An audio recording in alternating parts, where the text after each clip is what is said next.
Coming to you live from the Thunderdome in Chicago, Illinois.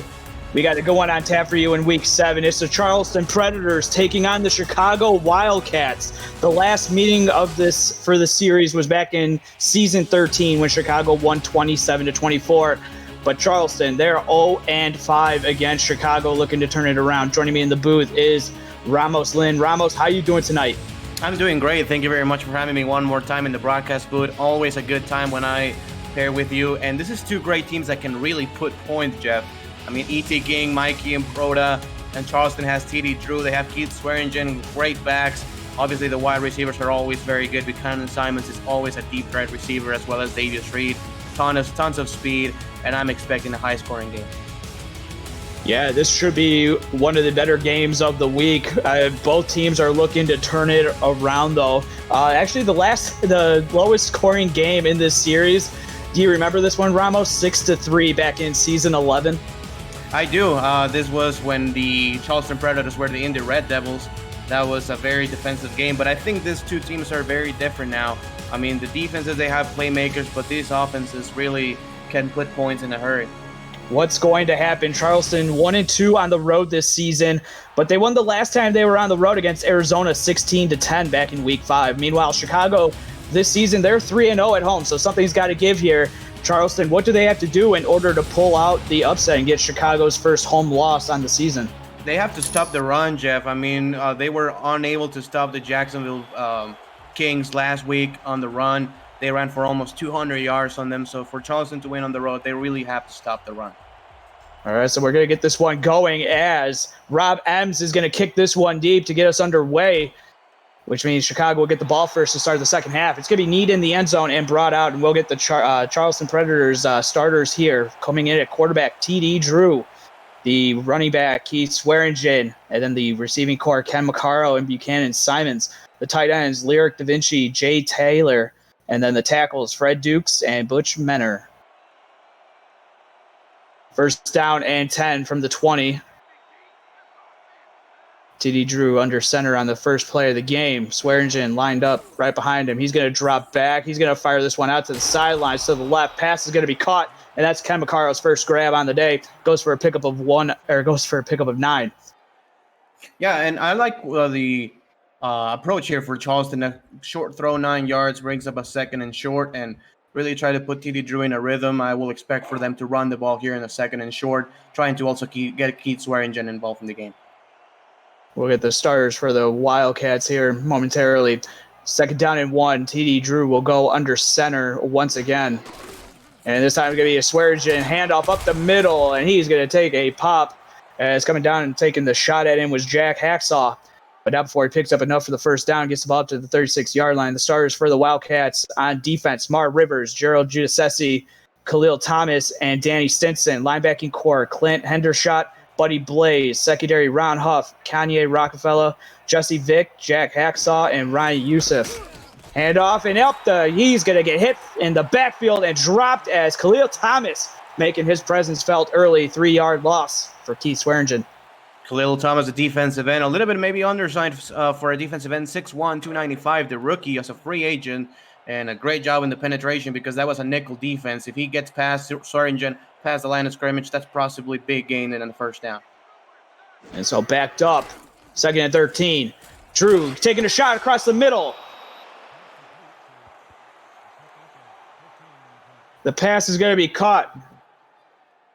What a catch there by McCarro. It was a perfect throw by T.D. Drew just in front of the safety, and McCarro makes the great catch for a first down. Big move of the chains here for Charleston.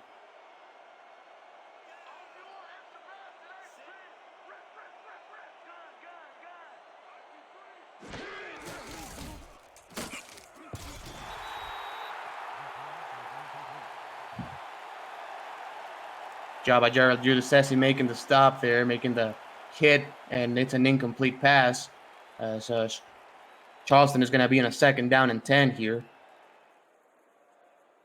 Tons of nickel defense here for Chicago, trying to really stop the pass with the 2 wide receivers and 2 tight ends that Charleston has. 2 tight ends set here for the Predators. Offset is Keith Swearingen. Swearingen's gonna get the carry to the right. The carry goes for a gain of 6 yards. We're gonna bring up a short 3rd down and 4 here. So Chicago trying to make the first stop of the game.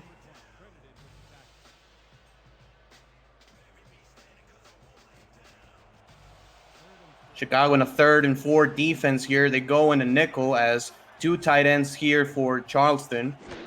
Jumping offside, Chicago. The pass is going to be caught for a 1st down. 1st down to the far sideline. This penalty is going to be declined here, as we're going to take the first look at the referee. Neutral zone infraction, number 74, defense, the penalty. It's going to be Mar Rivers in his 3rd year in the league, a previous St. Louis Gladiators player, 6'5", 295. With the offsides, Charleston's going to decline that. It's going to be a 1st down.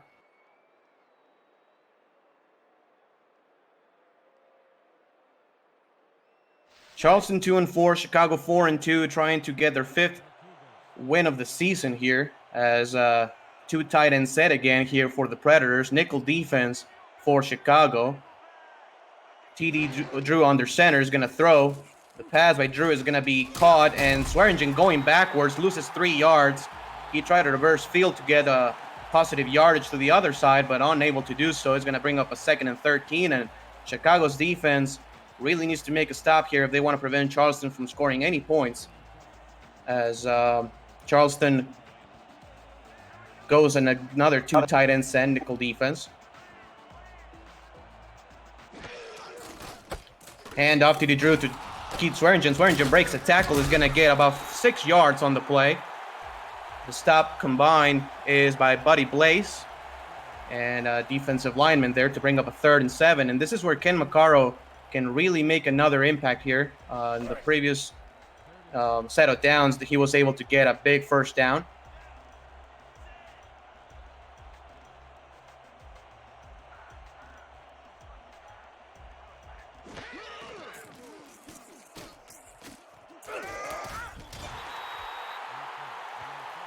Yeah, and this is turning into a nice drive from Charleston as they're marching down the field. But it's going to set up a 4th down and 2. The pass was completed to Ken Maccaro yet again, but he's going to have to settle for a field goal.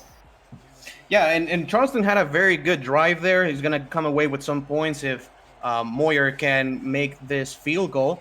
But Chicago did a good job at the end on bending but not breaking here, Jeff. Yeah, and so the 10th play of the drive is going to be a field goal as the kick is through the air, and it's good from 46 yards out. So Charleston, 10-play drive, but resulted in a field goal.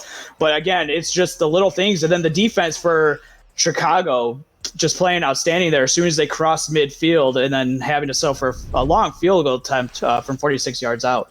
Yeah, Charleston had some explosive plays. They had that big throw to Maccaro. They had a couple of good runs, but Chicago's defense at the end able to make the stop, and it's big when you can, at least get half a stop and put your offense back on the field. Yeah, and with Maccaro getting the 38 yards so far, he passed up Matt Burnham and he passed Corey Carter on that drive. So moving closer and closer on the receiving yards list is Ken Maccaro. So congratulations to him as the return for Chicago is brought up. So 1st down and 10 to the 24-yard line, and we'll get the starters for Chicago. Coming out on quarterback, you all know who he is, E.T. King. Robert Johnson, the halfback. Mike Improta is the fullback. Receiving core of Davius Reed, Greg Soto, and James Tobin. And then the tight end, Benjamin Warner.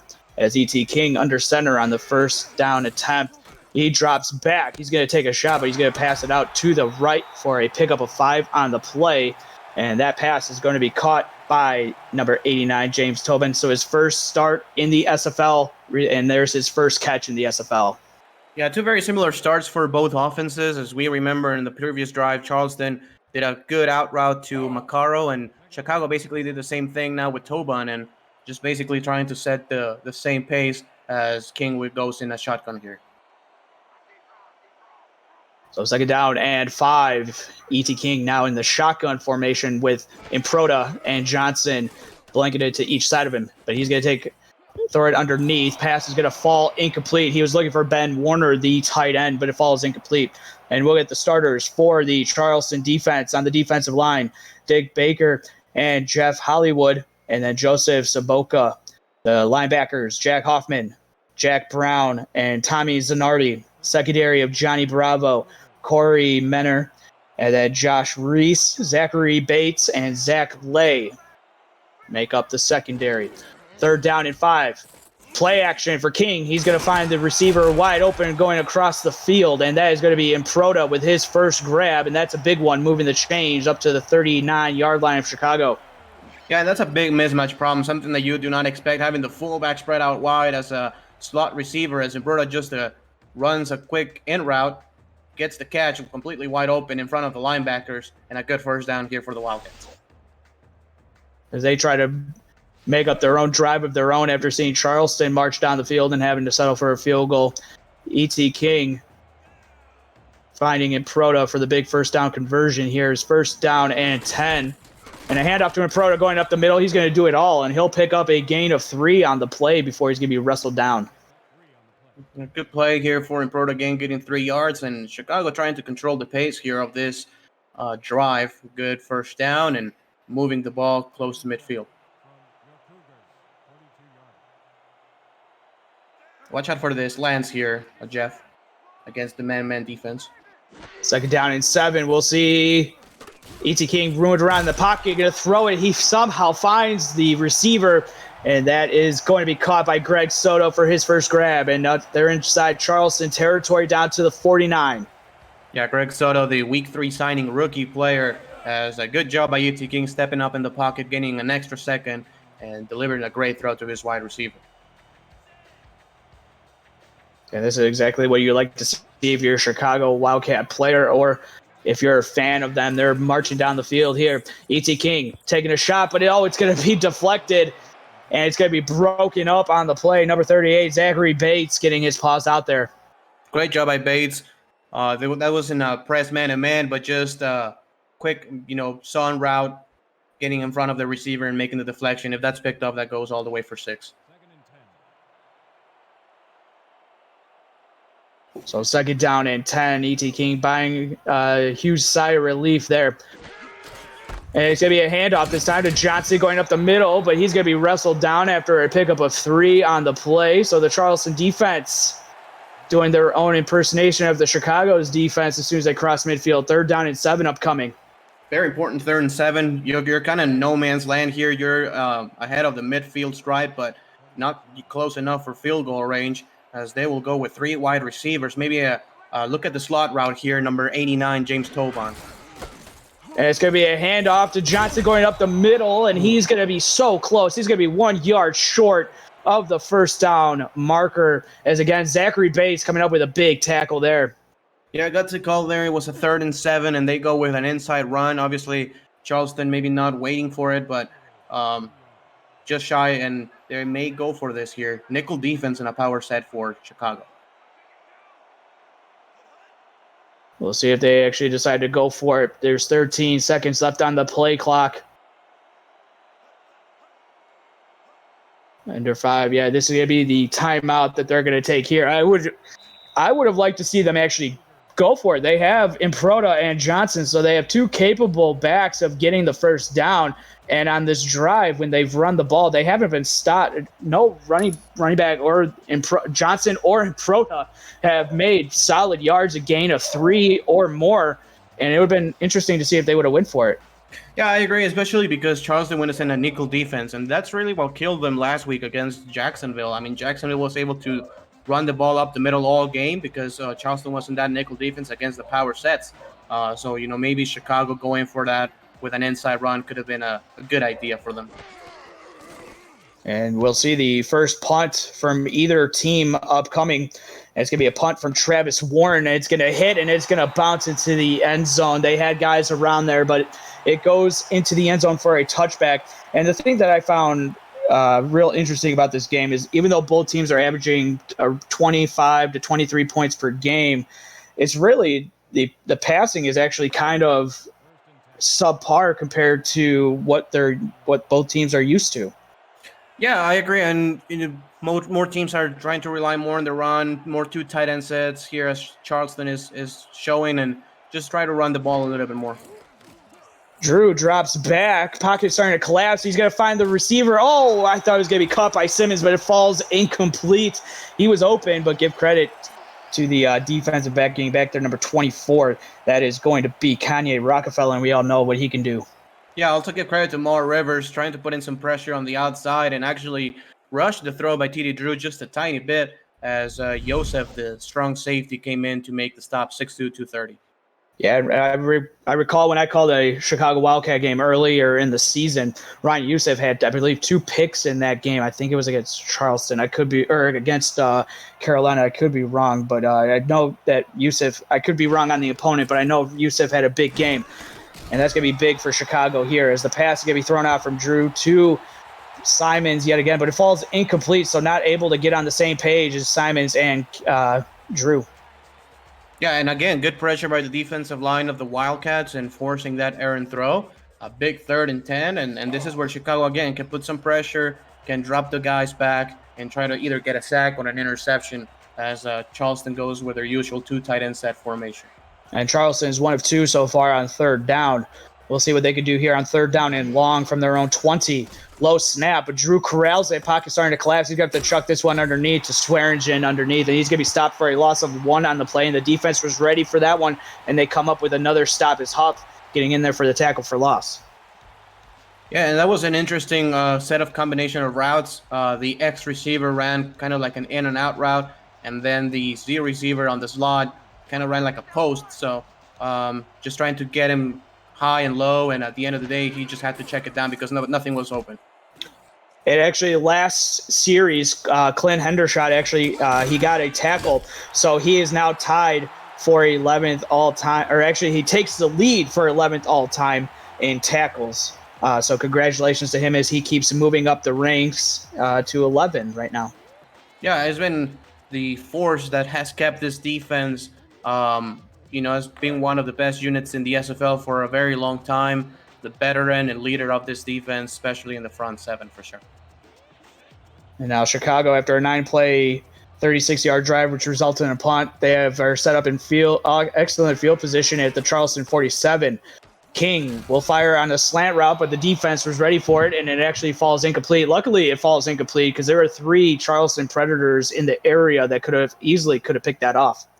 Yeah, I agree. And I'm surprised of the play calling here, Jeff. They're trying to throw the ball a lot when 2 teams, Charleston has 2 tight ends and Chicago has their fullback. And, the defenses are going in like a nickel sets and dime sets. Here in a split backs, I would like to see an inside run here. I do want to pick your brain about that going forward here as that happens. E.T. King going to take a shot deep, but it's going to be intercepted. And it's going to go back the other way. And that's going to be intercepted by Johnny Bravo. And I saw him backing up. I thought there was going to be a chance, but the defense was ready for that. And Johnny on the spot. Yeah, just absolutely great coverage by Johnny Bravo. Has no help over the top, so he knows he has to cover the deep throw. So he has to actually take the advantage of the wide receiver, get in front of him, and just try to sink as much as he possibly can. Gets the great interception and a fade route. He read that one all the way. That's the second interception of the season for Johnny Bravo, and he was stride for stride with the receiver, James Tobon, and he comes up with the interception. And so the ball back to Charleston. It's going to be a handoff to Swearingen, who tries to go up the left side, but it's going to be stopped for only a pickup of 2 on the play. Trying to run through Fred Dukes' side, 6'5", 330, the rookie 5th round pick out of Lincoln, the left tackle, and good seal block there, but a good job by the Chicago Wildcats on limiting that to a 2-yard gain. And now Drew's under center yet again. Swearingen in the backfield. Macaro and Simons out on the receivers. He's going to take a shot, and it's going to be caught by the tight end. And Lyric Da Vinci with his first reception, and it goes into Chicago territory. That's a great route exploiting the soft zone of the defense. As you can see, Clint Hendershot was a little bit shallow, and the safeties were a little bit too deep. So great job on the intermediate route for a first down. And a nice job for Da Vinci and a nice play call as well from Charleston, the wide open in the middle of the field. And Lyric Da Vinci running the streak and was able to haul that one in. So now they're to the Chicago 46-yard line, 1st down and 10. Handoff to Swearingen going up the middle. He's breaking out of a tackle and dragging bodies with him. And that's going to be 2nd down and inches. Perfect play call right there. It was man-to-man coverage here for the Wildcats, and there was no middle safety. I mean, middle linebacker really on that formation. So just if you get past the first line, the second line, there's nobody there. I would like for them to, basically do the same play here. 2nd down in inches. Simons and Macaro are to the left of the formation. A handoff to Swearigan up the middle. He's going to get just enough for the first down before being wrestled down by Buddy Blaze. Good job by the offensive line pushing just enough for a first down, but a very, very good tackle by Buddy Blaze getting and sealing that all quickly. Not quick enough, and Charleston, gets a first down already again in field goal position. What are you expecting on this play here for first down and 10? Maybe another throw to Lyric Da Vinci here. We'll see. From the 36-yard line, TD Drew dropping back, pocket collapsing, getting rid of it just before Rivers was there. And he's going to fall harmlessly to the turf, incomplete. Yeah, great job by Mo Rivers taking care of that left tackle. Again, that's Fred Dukes. As it's been a little bit of hit or miss for Mo Rivers. He already has an offside penalty, but in a couple of times he's been able to put in some pressure on the quarterback. Same formation here for Charleston. Huh? It's going to be interesting to see if Chicago can get that pressure home and get to TD Drew and get some sacks. 2nd down and 10. TD Drew taking the shotgun snap, throwing this one underneath. Pass is going to be caught. And it's going to be a pickup of 6 on the play. And that's going to be number 80. That's going to be Jay Taylor, the second tight end, getting the reception. I really like that play call. It's just a quick stop route for like a two-yard route. But then it's Jay Taylor's job to get positive yardage and brings up a manageable 3rd down and 4 with again, same formation. They're really liking this mismatch problem here for Chicago. 3rd down and 4. They already converted 1 3rd down. Can they do it here? TD Drew taking the shotgun snap. He's going to fire it out to the sidelines. Pass is going to be caught by Simons, and that's going to be enough for the first down to the 25-yard line. Yeah, beautiful route. Exactly what he needed is just a 5-yard out route. Chicago's corner was playing in the cover, probably cover 3 or cover 4, not sure, but he was covering deep. And the underneath route was wide open for him. And that was the first time that they were actually on target with the sideline catch there. So great to see for the Charleston faithful. As 2nd down and 7, as Swearigan picks up a gain of 3. And that is going to take us to the end of a very fast-moving first quarter. Charleston on top thanks to a field goal, 3-0. You're watching the SFL on Twitch.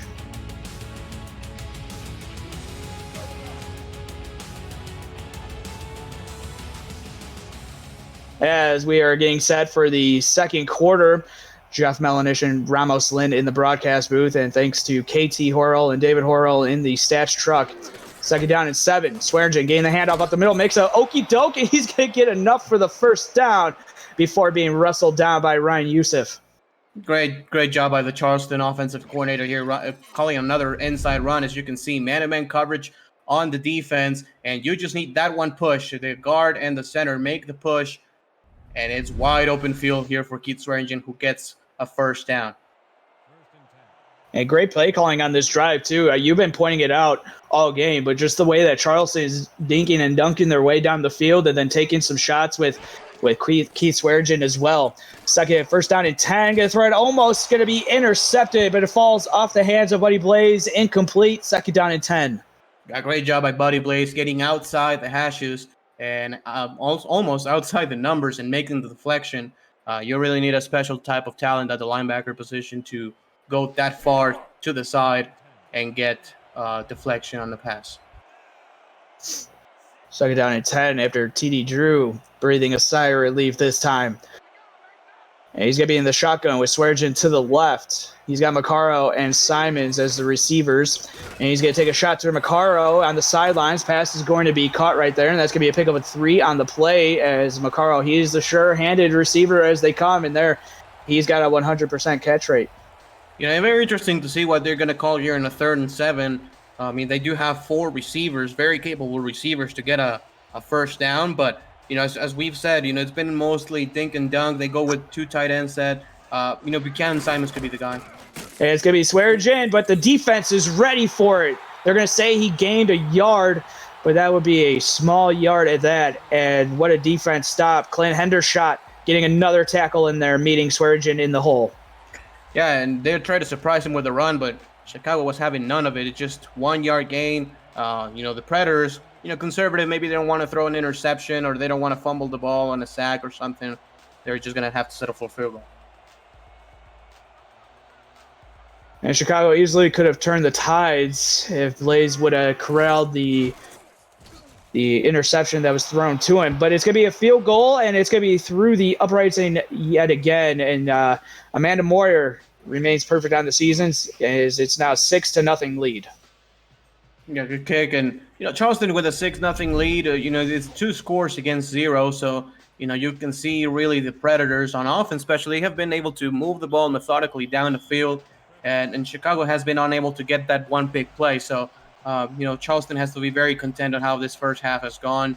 And they're trying to make another stop here in this upcoming drive. As the kick is away from Moyer, it's going to be fielded and brought out of the end zone. It's going to be to the 20-yard line, so where he would have started if he would have just taken a knee in the end zone. And so what are you expecting from Chicago? I know they had the great field position last drive, but then it was a pick and a great interception from Bravo. Right. I'm surprised they have not ran the ball more. I mean, obviously, they have a running back that is pretty new to the team. Is a week 6 signing, Robert Johnson, 6'1", 230. But, power set and Charleston and nickel defense. Maybe run the ball here a little bit more, try to get something here. There goes Johnson up the middle, but the defense is ready for it, and that's going to be no gain on the play. And coming down, number 42 for Charleston, that's going to be Jack Brown, always in the right spot at the right time. Yeah, Brown and Hoffman right there making the combined stop. Great job, and, that's something that, Mike Improda has to take care of. He needs to make that block and get a good, lane for his running back. And a handoff to Scott Johnson this time, and it's going to be 3rd down and 4 upcoming. Yeah, great job by Johnson there, making the run for a gain of about 5 yards. Just trying to get shorter from the first down. As split backs formation here, they like to throw the ball short, as the first quarter showed. 3rd down and 4 as King, a little wobbler, but it's going to be intercepted by Bravo yet again. His 2nd interception of the game. It's basically a copycat of the play on the last drive. I mean, Chicago trying to beat him deep, and Johnny Bravo has that one read.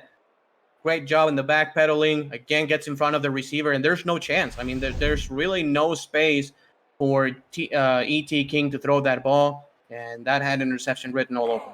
Looking for James Tobin yet again, and it falls into the waning arms of Bravo, and he's playing one of his better games here, and it's huge as it turns the tide here yet again for Charleston. They have the ball at midfield, handoff to Swearingen, looking to get going, but the defense, it's one of the best against the run. Actually, they are number 1. Chicago is against the run. It's going to be 2nd down and 9. Yeah, and Swearingen is one of the best, tackle-to-tackle runners in the SFL. When he goes outside, he can be dangerous, but the best you can have Keith Swearingen is going inside and trying to just plow forward north to south.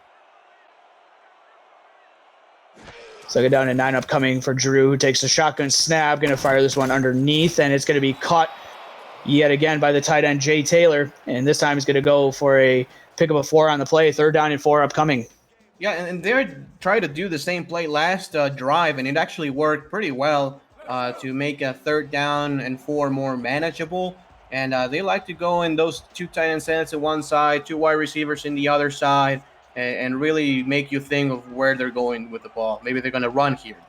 And on top of that, when they run that play, it seems to be neutralizing the pressure that Chicago can have. It's Swearingen neutralizing the pressure as well, and he gets a 1st down carry down to the Chicago 39, 1st down and 10. Good job by Keith Swearingen running, and that play is run to the weak side of the formation. So you do not run to the side where the tight ends are. You run to the side where your opposing side's left tackle is. As a now empty set, maybe a quick slants here or something.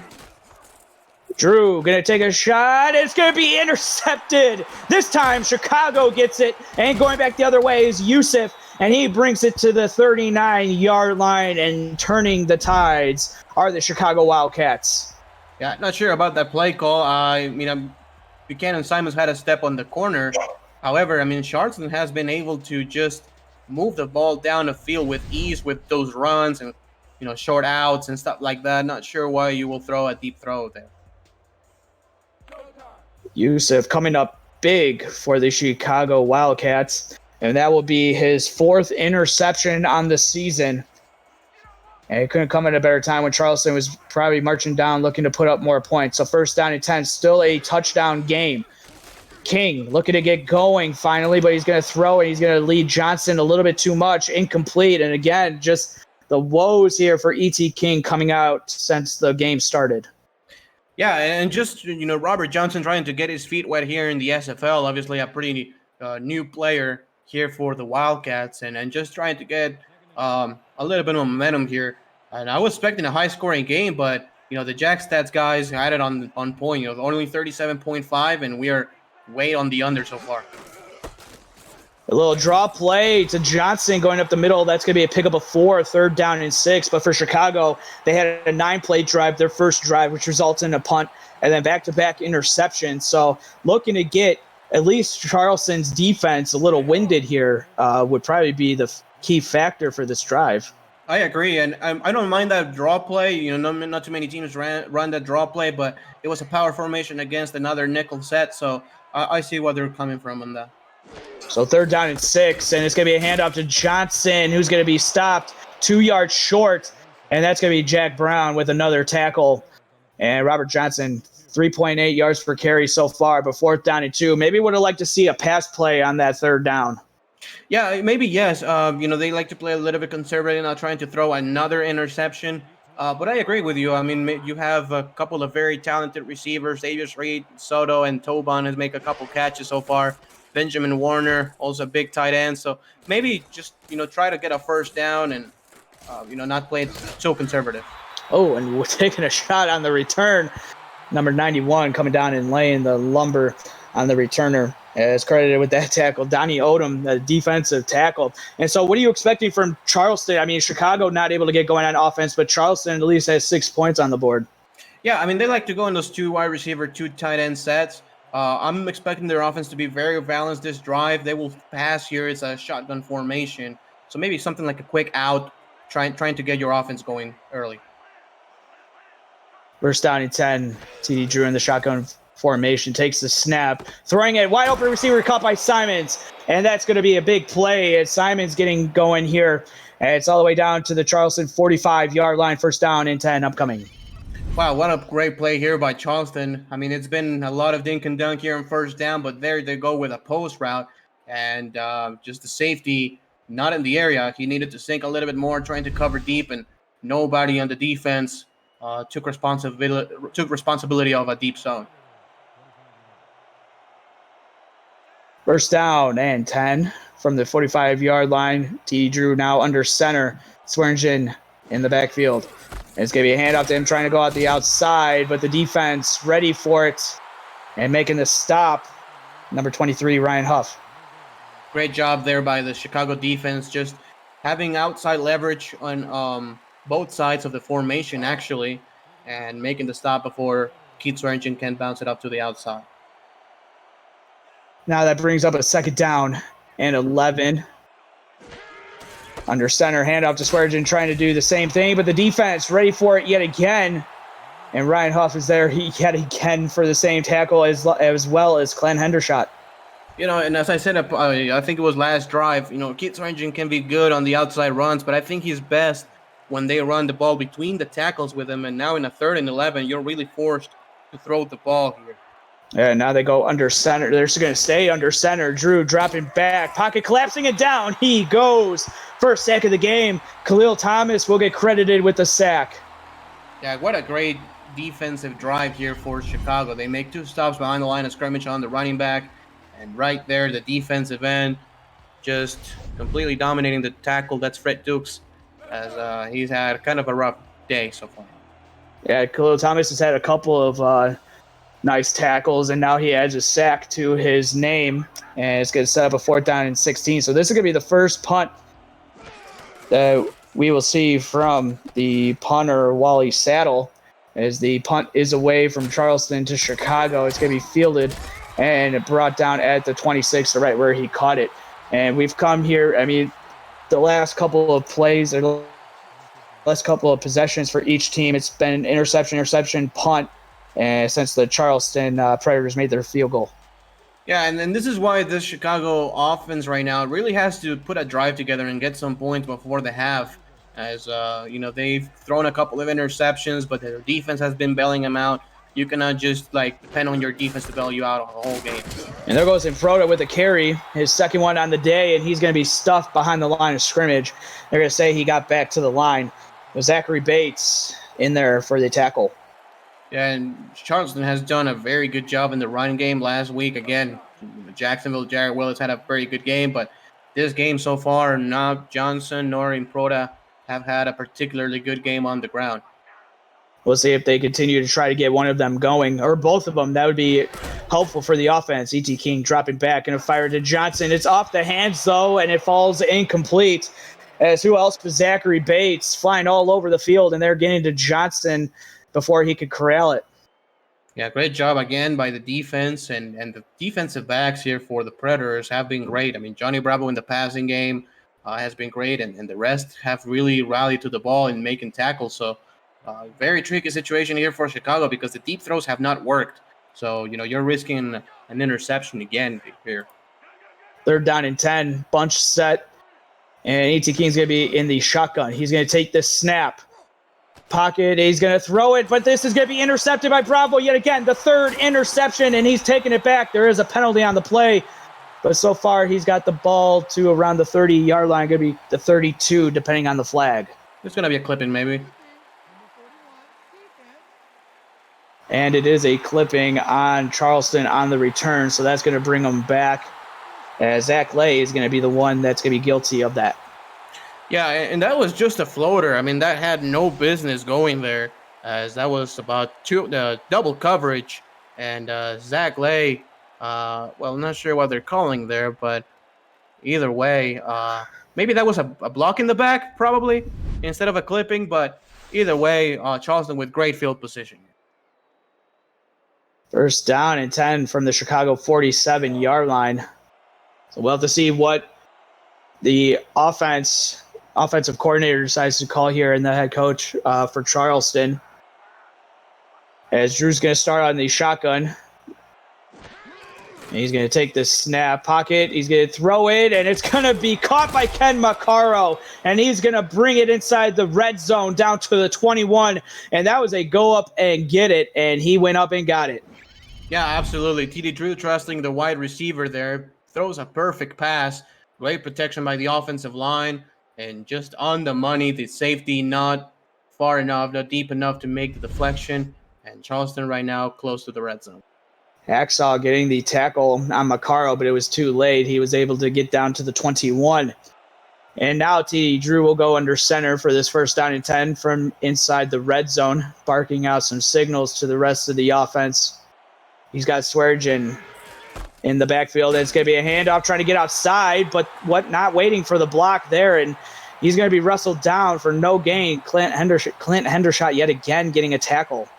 Good stop by Hendershot. And what Chicago needs here is a turnover. I mean, they need to take the ball away because Charleston is again in scoring position. E.T. King, 3 completions out of 11 attempts and 3 picks. So he has the same amount of completions as interceptions. 2nd down and 10. Still from the 21-yard line, Drew takes the shotgun snap. Pocket starting to collapse around him, and he's going to be wrestled down yet again as we come to the 2-minute warning here from the Thunderdome in Chicago, Illinois. Charleston on top, 6-0, but they are marching down the field. 3rd and 16 upcoming. You're watching the SFL on Twitch.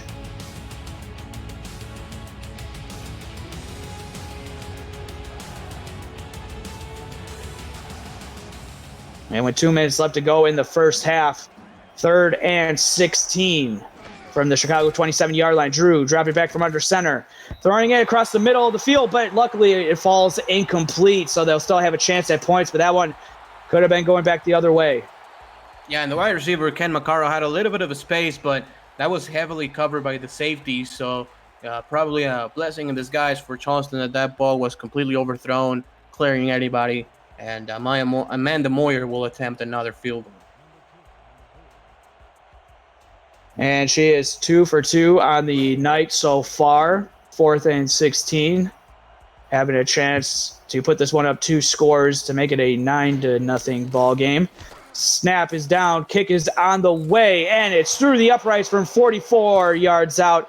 Remains perfect on the season, now 12 of 12, and it's 9-0, Charleston on top of Chicago.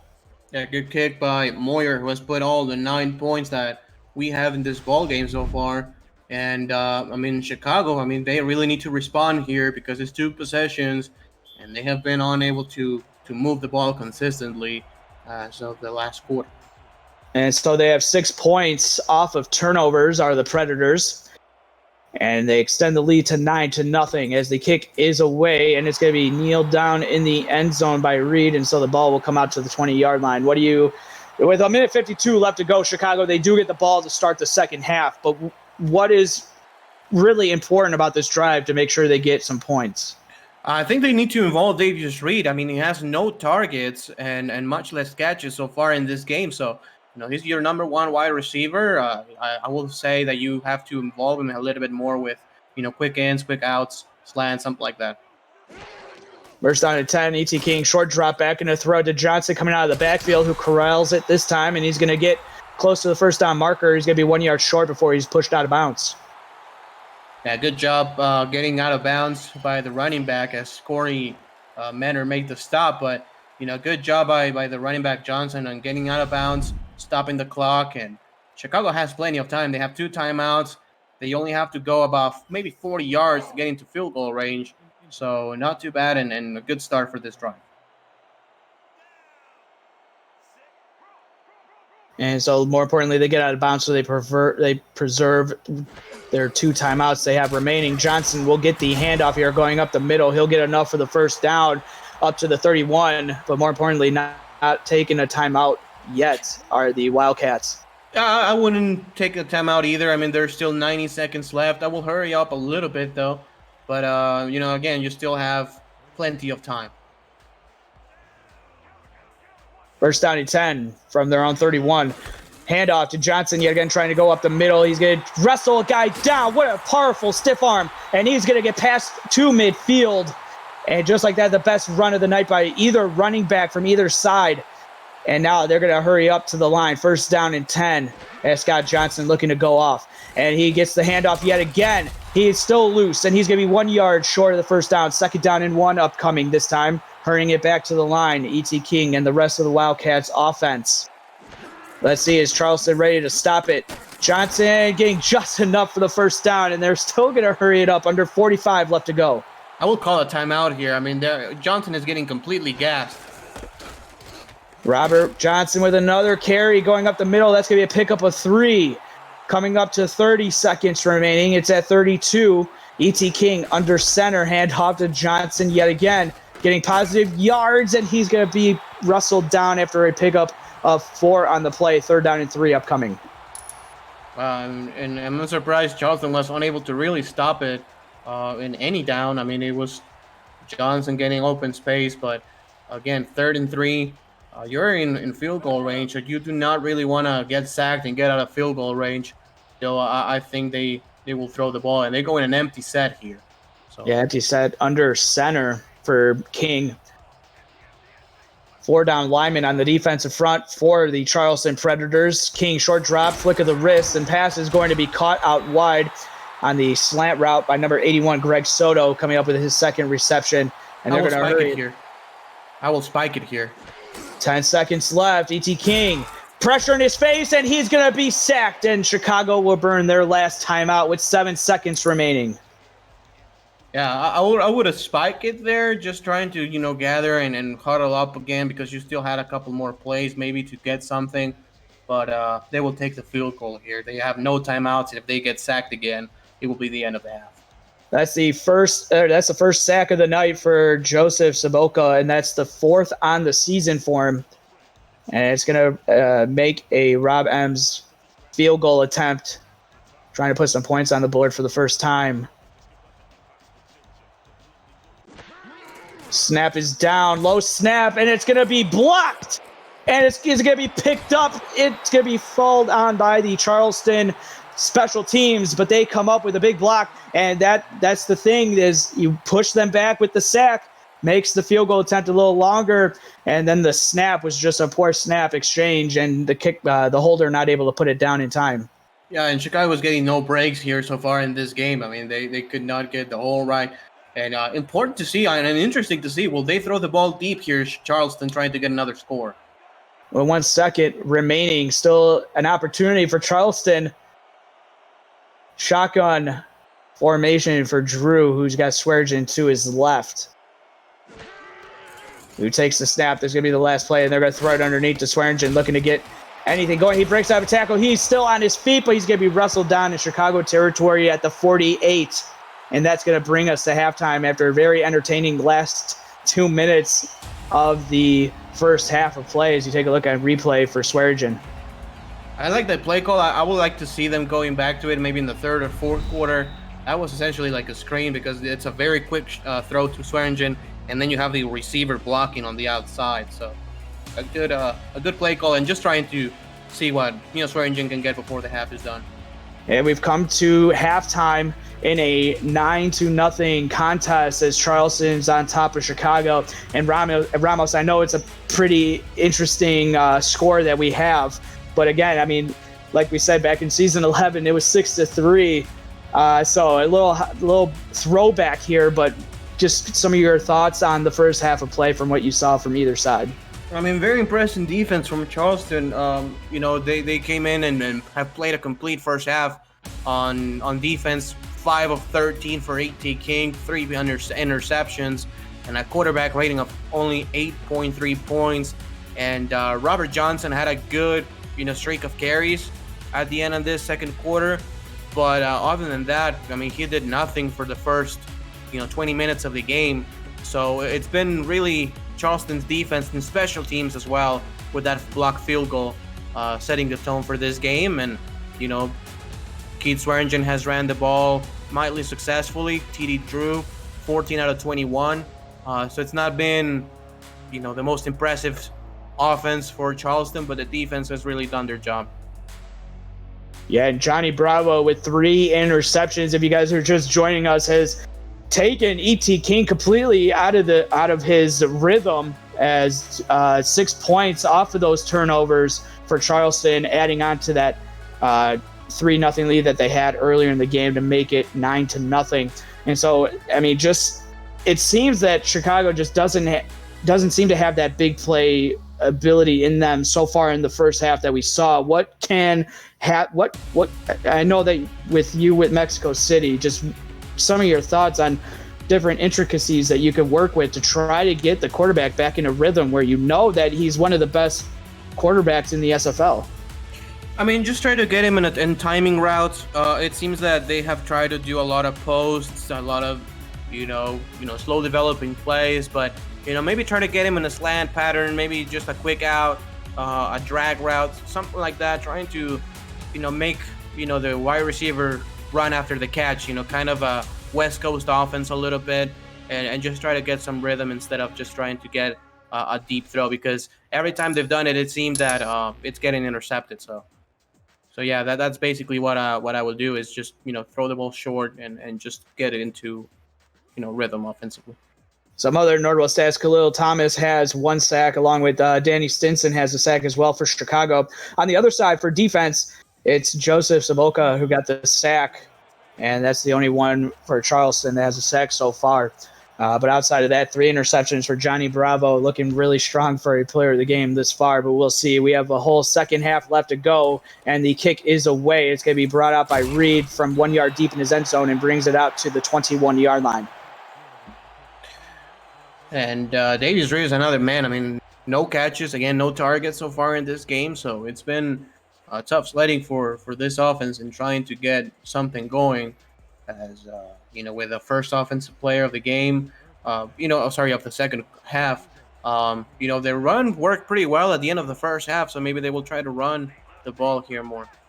Yeah, the leading target getter is James Tobon, who has 6, and a handoff to handoff to Improda, and he's going to be hit and dropped in the backfield by Tommy Zanardi. Yeah, and what Charleston is doing very well is that they're making stops, they're making tackles on their first contact. The Chicago offense, or the running backs, have been unable to break some tackles. So every time you can have those short, safe tackles, you could be good for the rest of the set of downs. And Proda and Johnson in the backfield. Going to be a handoff to Johnson, and he's dragging defenders, and he's going to be picking up a gain of 2 on the play. So all that work just for Reese to bring him down. And again, it seemed that Johnson was going to break a tackle, but a couple of defenders for Charleston came in and made the stop. So again, another 3rd down and long man-to-man coverage here. Maybe some inside crossing routes could work. And there's the slant route, and the pass is going to be caught by Reed for the first catch of the game, and it comes really when they need it here in the second half. Yeah, exactly what they needed. And as I said, it's just try to target that man, Davius Reed, on those quick slants, quick ins, quick outs, something like that to get into some rhythm, and finally gets his first catch of the game. And this could get King going as well. Trips to the top of the formation this time for King, as he's got Johnson in the backfield.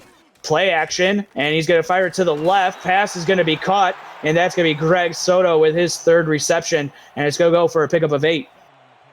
It's a delayed draw play action, something like that, and basically what they're trying to do is just have the linebackers and everything sell on the run, and you have all kinds of routes. You have an out route, you have a quick in, you have a post, you have a go.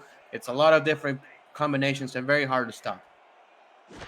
2nd down and 2. Handoff to Johnson, and he's going to be just inches short of the first down. I thought he was going to get it on that second effort, but good job from the Charleston defense. 3rd down and inches. Yeah, great job by the Charleston defense making the stop. And on 3rd and inches, I would like to see Chicago trying to run the ball here up the middle with Mikey and Proda, the big fullback. We'll see if they listen to Ramos Lynn, as in Proda's not out, or he is. Maybe they're going to try a swing route here. Maybe a swing here. E.T. King, drop it back. There's the swing. You called it, and it's going to be caught, and it's going to be just enough for the first down and a little bit after the play. But Bravo getting in there and making the shot on Johnson. But first down for Chicago.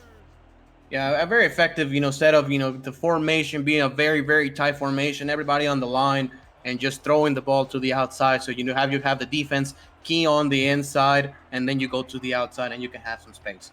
The 7th play of the drive, and it's going to be a handoff to Improda, who is going to go backwards, and that's going to be a loss of 2 on the play. I thought he had the hole going up the middle. He didn't see something he liked and tried to bounce it outside, and Saboko was there, and the big guy drags him down. Yeah, and safe to say that did not work, and Mike Improda tried to bounce it off the outside. There was, the lanes clogged on the right side of his, and unable to make any forward progress. 2nd down and 12. King under center. Handoff to Johnson going up the middle, and it's going to be a pickup of 1 on the play. So they get back to the original, or pickup of 2. They get back to the original line of scrimmage before Jack Hoffman will get the tackle. So 3rd down and 10 upcoming. That's a brilliant tackle by Hoffman there. As if he doesn't make that stop, it's about the safeties trying to make a stop on Johnson, and instead of being a 1-yard gain, it could have been about 10, 15 yards. Bunch set. King throwing it, and it's going to be caught in a host of predators, and it's going to be caught by James Tobon, who comes up with the reception and a big one to move the chains and keep the drive alive. Good set of routes. Again, it's a couple of slants, and then you have a quick in, and then you have to really make the linebackers work and see who is going to cover who, and a linebacker against a wide receiver, in a lot of cases, a mismatch. Going to be the 10th play of the drive. So for Chicago, this is going to be the longest drive, and it's going to be a handoff to Johnson, who's making some guys miss, and he's going to be picking up a gain of 2 on the play, and Johnson's averaging 4.4 yards per carry. A good job by Johnson. The play was meant to be maybe behind the right guard, and there was no space, so he turned it to the left guard side of the formation and able to get a couple of hard-earned yards. 2nd down and 8, and a handoff again to Johnson going up the middle, and he's going to be just inches short of the first down before Bravo coming up with another tackle. He's been all over the place. 3rd and inches. When that play has good blocking, it's very tough to defend. You have an overload side of formation on one side, but the run goes to the other side. with Mikey and Proda as your lead blocker. And when you can have a good block by the fullback in Proda, it's very, very difficult to contain. 3rd and inches. What will Chicago call? Handoff to Proda, and he will get enough for the first down. They're going to say down to the 30. So pick up a 1 on the play. 1st down and 10. And again, Chicago on one of the best drives of the game. And it comes on their first time they have the ball in the second half. That's a great job by Improda, just pushing forward instead of trying to bounce it to the outside like the previous carry that he got. Just push it forward and just try to get that first down. Hand up to Improda, and this time he's going to be wrestled down in the backfield. Loss of 1 on the play. And what a stop that was for Tommy Zanardi. Yeah, great stop by Zanardi, who's been all over the field. I mean, doesn't have many tackles, but he's been able to clog up some lanes and just let Jack Brown and Jack Hoffman and Johnny Bravo just fly all over the field as another of those formations, maybe another swing route here to work the first time. King under center.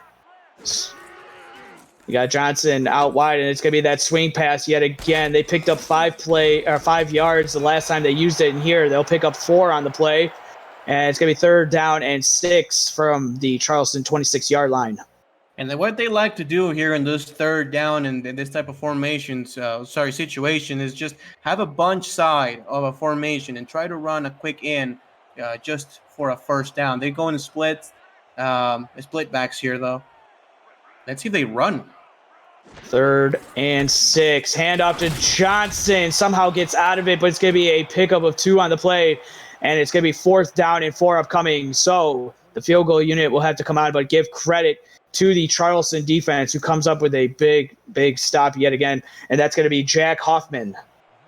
Yeah, and a great job by the linebackers just clogging up the inside lanes and making the stop. It's not easy, as you have 5 offensive linemen, then the fullback, so that's 6 against 6 defenders. So really make a stop on the running back with that in consideration. It's not easy.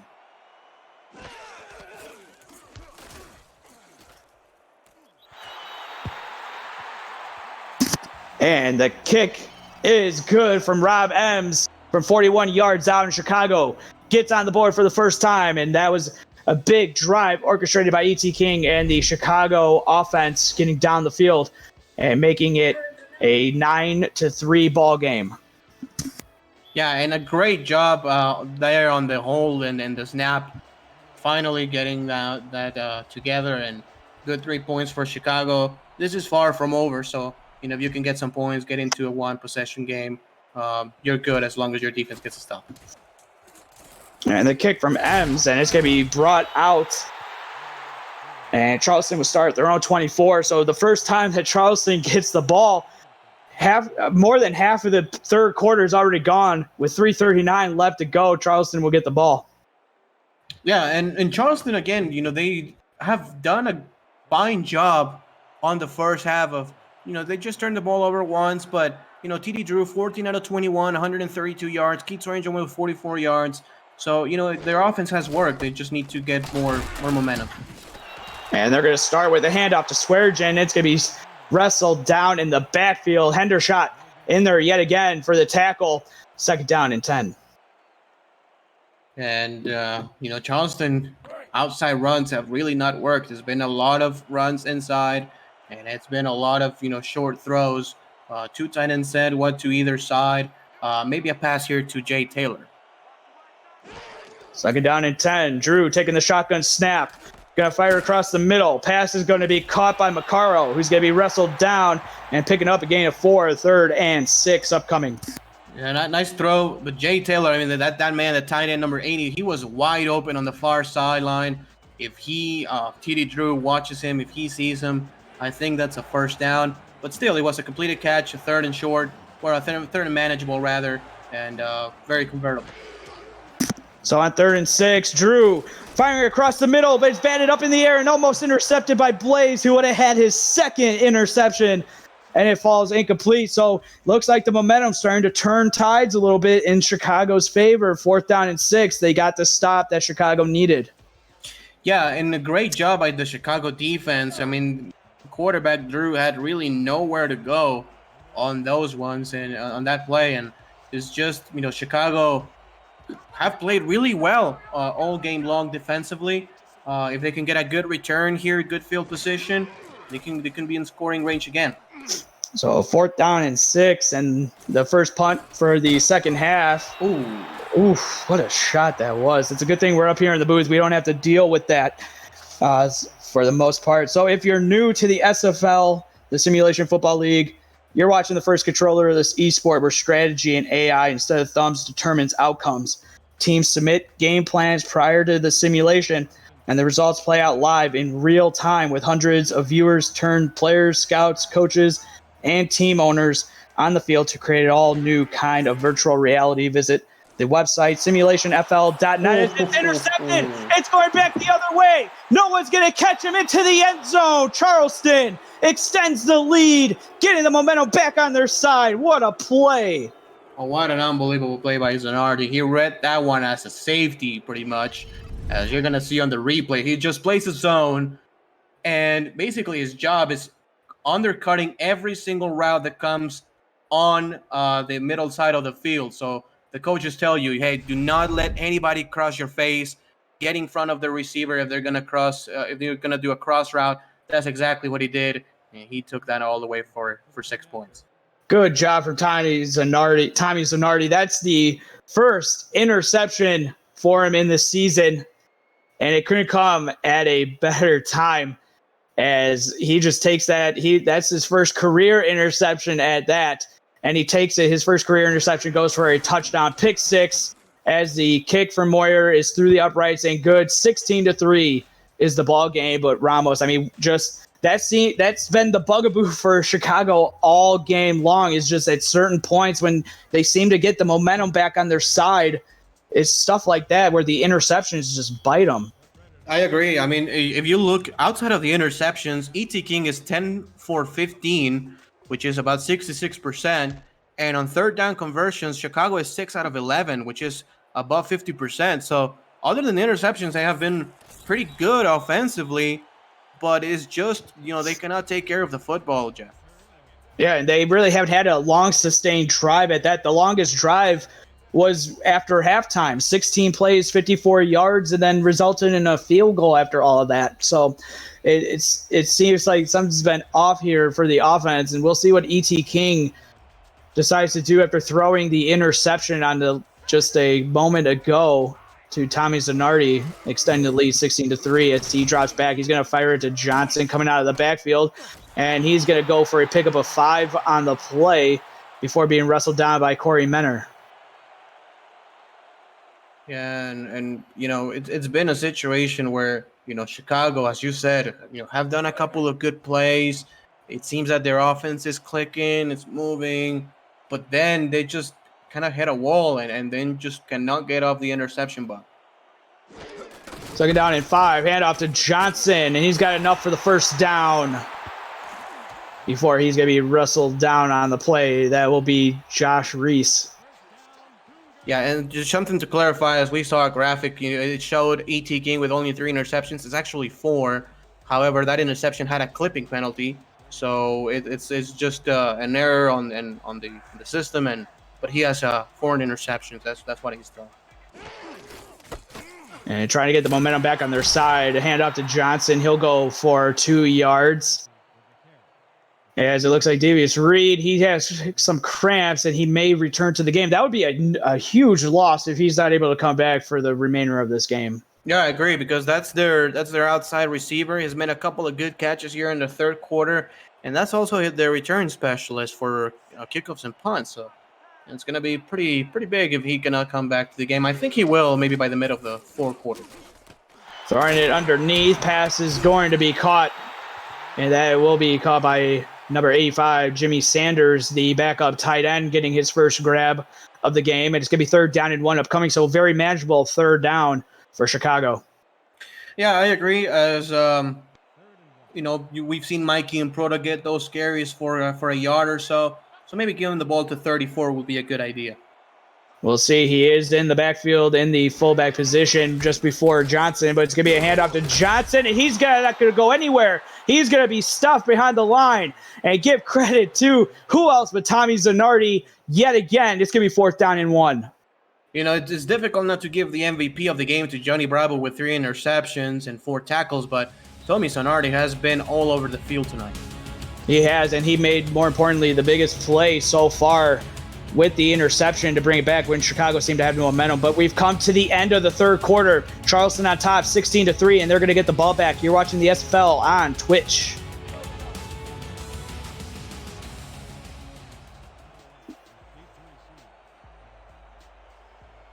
And we are back to the start of the fourth quarter. Jeff Melanish and Ramos Lynn in the broadcast booth, coming to you live from the Thunderdome in Chicago, Illinois. Joining us in the stats truck, KT Horrell and David Horrell. As the punt is away, it's going to be fair caught at the 24-yard line. But you could get your player locked in and loaded today through our Discord, get your player position locked and loaded today through our Discord server and the SFL Minor League, SFL-M. Now there are going to be 12 teams, so there's more opportunities than ever to be the player you've always wanted to be. Join the Discord community through www.simulationfl.net. The second season of the SFL Minor League starts in October of this year, 2020, coming up in a couple months here, 2 months actually.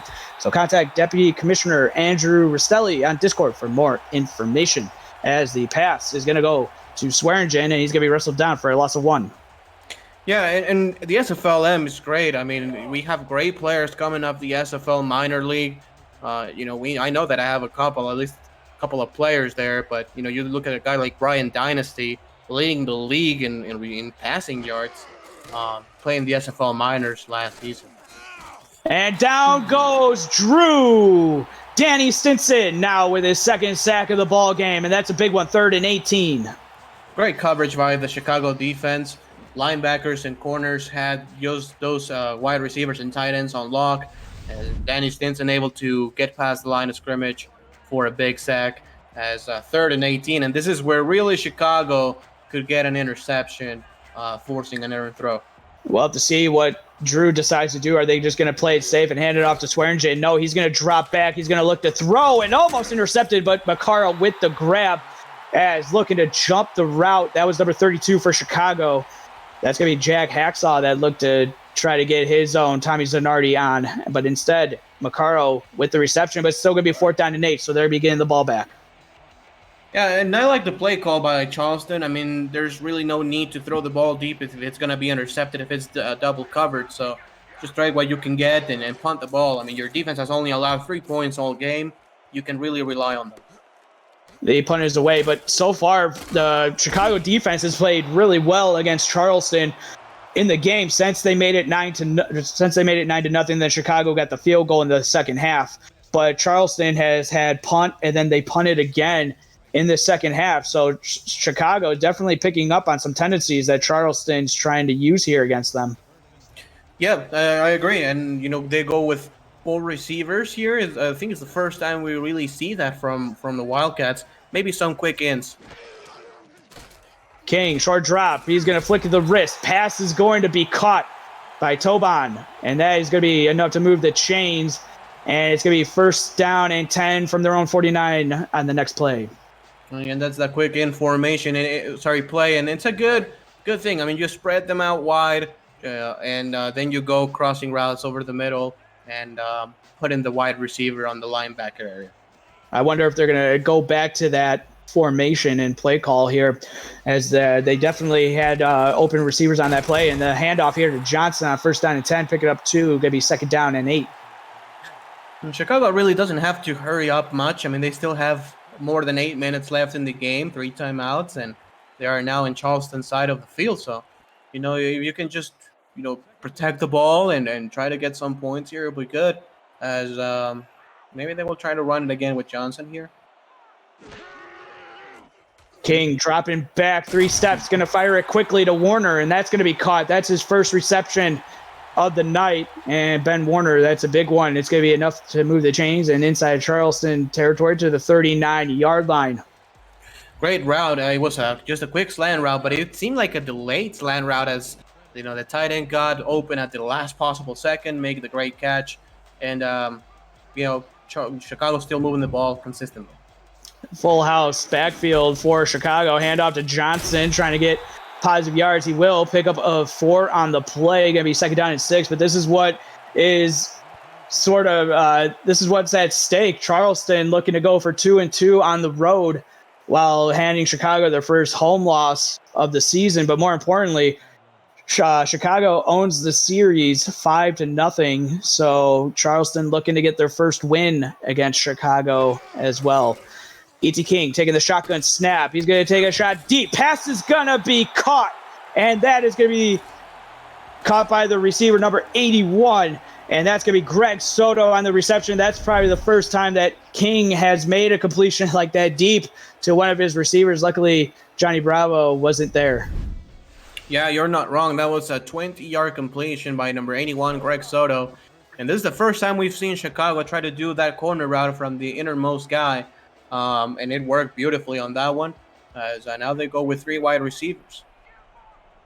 Inside the red zone at the Charleston 15. King dropping back, going to fire it to the right. Pass is going to be caught, trying to do a couple spin moves and get more yards, as that's going to be caught by number 13. That's going to be this third-string receiver, Yuyi Abia.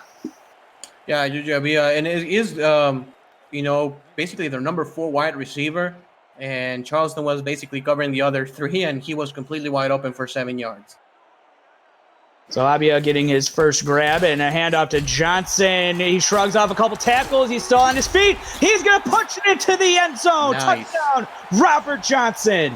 Unbelievable. Just second, third effort as he breaks a tackle from a defensive lineman. Johnny Bravo stopped him up the 3-yard line, and he pushed him and another defensive lineman to the end zone. He was stopped at, I believe, the 3-yard line, but then the second guy came in. Bravo had him wrestled down, and then the linebacker, defensive lineman getting in there, pushed Johnson across the goal line, and a much-needed touchdown for the Chicago Wildcats. It's now a 16-9. It could be 16-10, pending the extra point here from Ems, as the snap is down. Clean snap and hold this time, and it's going to be through the uprights and good. And so just like that, 16-10, back at a 1-score ball game for Chicago. And all Chicago needs is one stop. If they can, and I'm not even talking about a turnover. I'm just, get a 3-and-out, force a 3-and-out here, get the ball back. They finally scored a touchdown, and with 6 minutes left, 3 timeouts, they could do it again. So just get a stop, and you're in good position. That was the longest yards drive for Chicago, going 61 yards in 7 plays, is trying to bounce it out. And the hitting on special teams has been full force tonight, as the returner going to be second-guessing bringing anything out, as the returner from Lance DeLake, on the return up to the 17-yard line. So the worst starting field position for Charleston. And I would like to see Charleston at least run the ball here in the first down and try to get the clock moving. First down and 10, 6:12 left to go in the fourth quarter. Handoff to Swearingen. He's been used not heavily in the second half, and he gets a carry there. He's going to be rustled down by Blaze in the backfield for a loss of 2. That's only Keith Swearingen's second carry of the second half. He had 15 carries for 44 yards going into halftime. And now he has 17 for 42, so 2 carries, minus 2 yards, as Chicago has just completely shut down on number 32. Yeah, Chicago coming in, only allowing 57 yards for any running back coming to face them. That's first in the SFL. And a throw out to Swearingen out of the backfield. And that is going to be a pickup of 4 on the play. It's going to be 3rd down and 6, but the defense was ready for it for Chicago. So now a critical 3rd down and 6 for Charleston upcoming. And it's a very tricky situation here because Charleston has 2 big receivers, Da Vinci and Taylor, who can specialize in getting those short gains for a first down. But Chicago also playing very well on that. Throwing it underneath, and it's going to be broken up and incomplete. Looking for Da Vinci coming across the middle of the field, but the Wildcats break that one up. It's going to be 4th down upcoming. But it looked like on the outside, I mean, they despite the tight ends that they have, they also have 2 really good receivers in Macaro and Simons, and they haven't really gone to them in the second half. Yeah, you're right. Buchanan Simons only 2 catches for the whole game, 29 yards. Macaro has 8 on 8 targets. But yeah, you have to think they have been underutilized a little bit. Maybe just try to get him involved more in short routes. That it did not work. And a good play call on the previous play. I liked going to Da Vinci middle of the field, but a better job by Buddy Blaze in making the stop. And the punt is away. It's going to be at the Chicago 48-yard line. So download Crowd Play, our new partner for 2020, and play the game about the game. Follow the action and answer questions for a chance to win a share of the $1,000 prize pool. Your next chance to win is actually Monday night. Houston at Baltimore at 9 p.m. Eastern Time, 8 p.m. Central Time. First down and 10 for the Chicago Wildcats. King looking to lead a drive here to get a touchdown and get the lead for the first time in the ball game, but they're going to check it down to Johnson coming out of the backfield. Picks up again and 1, second down and 9. And again, Chicago can really control the pace of this fourth quarter from here on out. It's a gain of 1, second and 9, but they still have 3 timeouts, less than 5 minutes left, and they are basically at midfield. So, they can get a good play here. And in this formation, man, it has not really worked. They've tried to run out of this formation, and Charleston has been very good with it. And up to Johnson, and he's going to be hit past the line of scrimmage and then pushed backwards, but they're going to say he gained a yard. But the defense for Charleston ready for it is Robert Johnson up to 102 rushing yards. It seems like he shouldn't even be close to 102 the way he's been bottled up, but a couple of big runs here, and he's past the 100-yard mark. Right, and they go in a shotgun, maybe a deep post route here. King taking that shotgun snap, throwing it, and it's going to be caught. Tobon with a big reception, and just like that, they are inside the red zone to the Charleston 16. That's a big pants play because that goes in a deep post route against Johnny Bravo, no less, who has already 3 picks. He gets in front of the corner, and what happened in the previous interceptions is that Johnny Bravo actually had a step on the wide receiver, and that time the wide receiver had a step on Johnny Bravo. Again, Bravo with no help on the safety, and first down and 10 on the red zone. I think they're going to try to run it here. There it is, and it's going to be a handoff going up the middle from Johnson, and he's going to be a pickup of 1 on the play. But, I mean, talk about just what it is to be a rookie in the SFL. You get signed this week, talk about James Tobon, and you're put into this situation, and here you do get the looks, a couple interceptions, but then you fight through that adversity. You get the long reception, and now Chicago has a chance, and that's not going to be the best run. Johnson getting pushed back, and there's going to be a loss on that play as Jack Hoffman always around the ball and pushes him back. 3rd and 10 upcoming. Yeah, and, it reminds me of, talking about Tobon, of a guy who played here in Chicago last season, Liam Hammer. I mean, he also had to step in and was just unbelievable down the stretch. So, Tobon can be that receiver for them. Pressure was there at the feet of E.T. King, and he gets it away. He finds Johnson, but then Johnson takes a forearm shiver from Zachary Bates. Yeah, and Chicago has to really kick the field goal here, and this is why that blocked kick was so important in the first half. This could be to tie the game, and instead it's going to be just to get a field goal shy of tying the game now. And so Charleston's defense, bending but not breaking. Snap is high. The kick from Ems is through the uprights and good from 28 yards out. So that makes it a 16-13 ball game. But more importantly, we have to go back to that blocked field goal. If they would have made that, we would be at a tie ball game right now. Yeah, and it's so crucial to the point where Chicago may want to kick a non-sides kick here. I mean, they still have 3 timeouts, still plenty of time. But we know how this league is, and I think they're going to kick the onsides. And yeah, they're going to do what Ramos has detailed, and they're going to try the onside kick here as Chicago 7-play 41-yard drive, which resulted in an Ems field goal. And so Ems will kick the onside kick. It's high off the ground, and it's going to be fielded by the Predators. And they're going to get the ball at the Chicago 40-yard line. And coming up with that ball was number 20 for Charleston. Number 22, for Charleston. Yep, and that was Josh Rees, the free safety, who has had a really good game with 6 tackles and 1 assist. And, I mean, Chicago really needs to just make even a half a stop. A field goal will not be the worst thing for Chicago here. It will be still a one-possession game. Play action for Drew, who's going to take a shot across the middle of the field. Pass is going to be caught, moving the chains. And who else but Buchanan Simons with his third reception on 5 targets. Great job by TD Drew on the play action pass. Staying patient, throwing the ball across the middle to his wide receiver Buchanan Simons, which is his only 3rd catch of the day, but none more important than that one at this part of the game. And that's going to take us to the 2-minute warning. Chicago with 3 timeouts left, but they're going to have to use those here on the next play. It's going to be 1st down and 10 for Charleston when we come back right after this. You're watching the SFL on Twitch.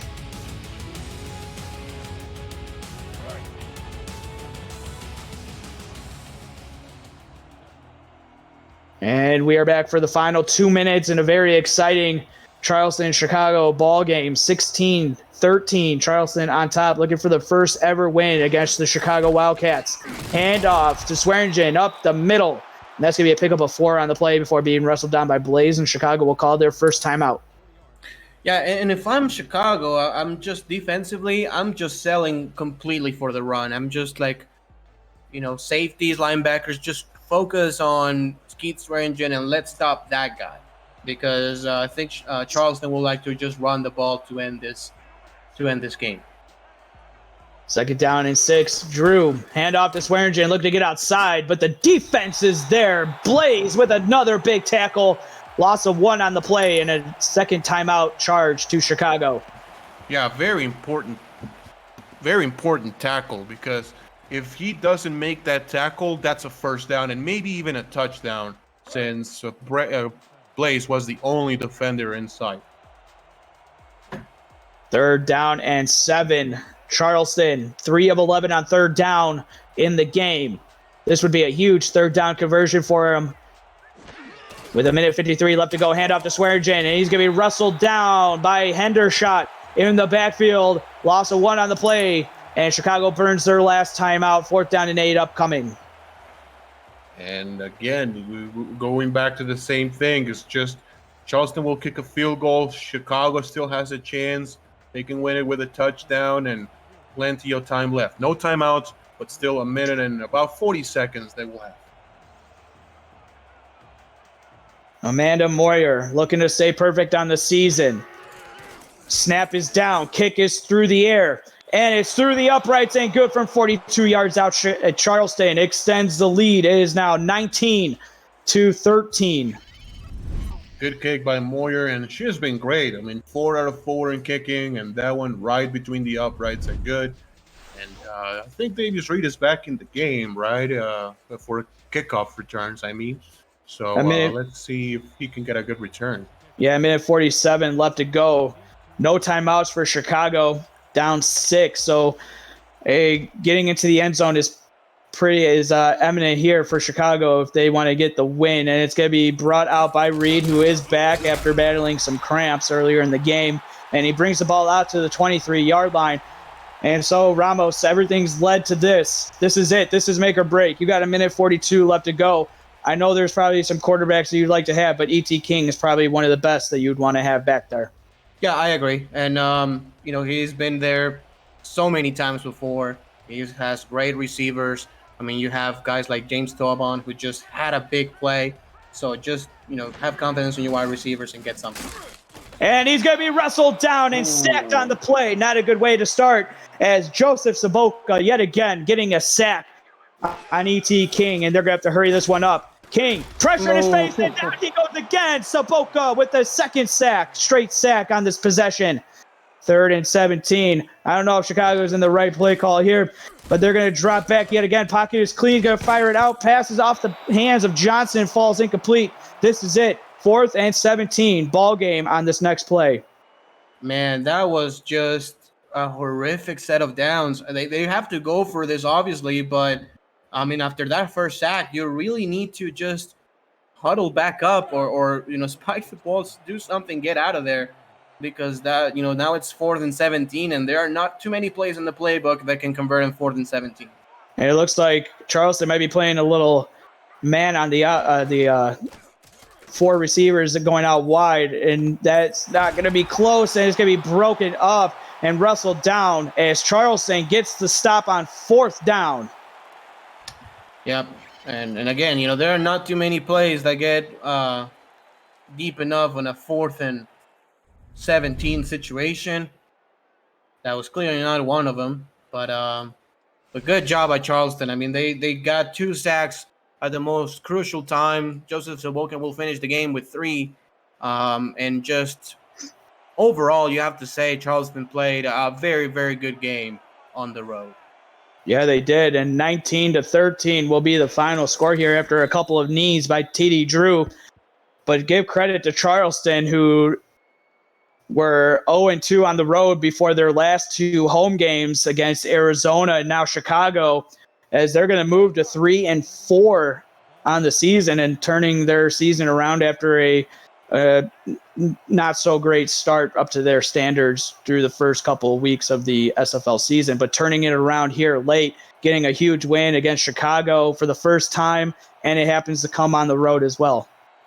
Yeah, and Charleston going back to what made them so good last season, which is basically play strong defense and just shut everything down. That's what they did last season. They were the number 1 defense. And as you look at the last numbers, E.T. King only won 187 yards and 4 interceptions. Robert Johnson had 102 yards and 27 attempts, so less than 4 yards to carry. And Mikey and Proda had less than 10 yards. So good job by the Charleston defense on just shutting Chicago down at home. Yeah, and not something easily done, but Charleston made it happen. And now going into next week, they get the Denver Nightwings at home at Charleston, South Carolina. So that's going to be one of the interesting matchups to see next week. But as we come into the post-game studios, Ramos, just some of your thoughts on what you've seen throughout the whole course of the game today, and Charleston getting the first ever win against Chicago, 19-13 here in the Thunderdome. I mean, just what a difference can a week make? Last week, going back to it, Charleston on defense struggled, and it was really the force that brought them to a win this week against a good Wildcats team. And but I like what I saw from the new coming guys. James Tobon had a good game with 68 yards. Robert Johnson had more than 100 yards in the game. So, there's bright futures ahead of those guys, and just have to get a couple of weeks more in progression, and I think they will be fine. On offense for Charleston, TD Drew only had 164 yards, but only threw 1 interception, so kept it clean for the most part. And just defensively, all over the place. Sonardi was all over the place. Bravo was all over the place. Vulcan was clutch at the end. And a very complete game for the defense. Amanda Moyer with 4 out of 4 kicking. Just very effective and just good enough to win on the road. Yeah, I mean, I've never seen a game where both quarterbacks didn't throw for at least 1 touchdown. TD Drew not getting a touchdown, same with E.T. King. So very surprising from those 2 quarterbacks to not see a passing touchdown. But it's going to be a very interesting player of the game. Who are you thinking it's going to be? There's a lot of candidates that you could choose from for Charleston. I go with Johnny Bravo. 3 interceptions and really just turned the tide of this game. And we'll see. It's Tommy Zanardi, actually. We actually talked about that after the play happened, but he is going to be the player of the game. And so, I mean, I don't have any disagreement with that. He had a heck of a game. Understandably so. I mean, when you look at it as well, the game ended up 19-13. Who had those 7 points that decided the game? Zanardi. So I do not disagree with it. Both had a great game. So on behalf of my analyst, Ramos Lynn, and doing stats, KT and David Horold, and Commissioner and Executive Producer Cameron Irvine, my name is Jeff Melanishin, and thank you for tuning in to this presentation of the Simulation Football League. And for everybody here, continue to follow Week 7. It all gets started again tomorrow. So for everybody here, have a good night, everybody. Thank you.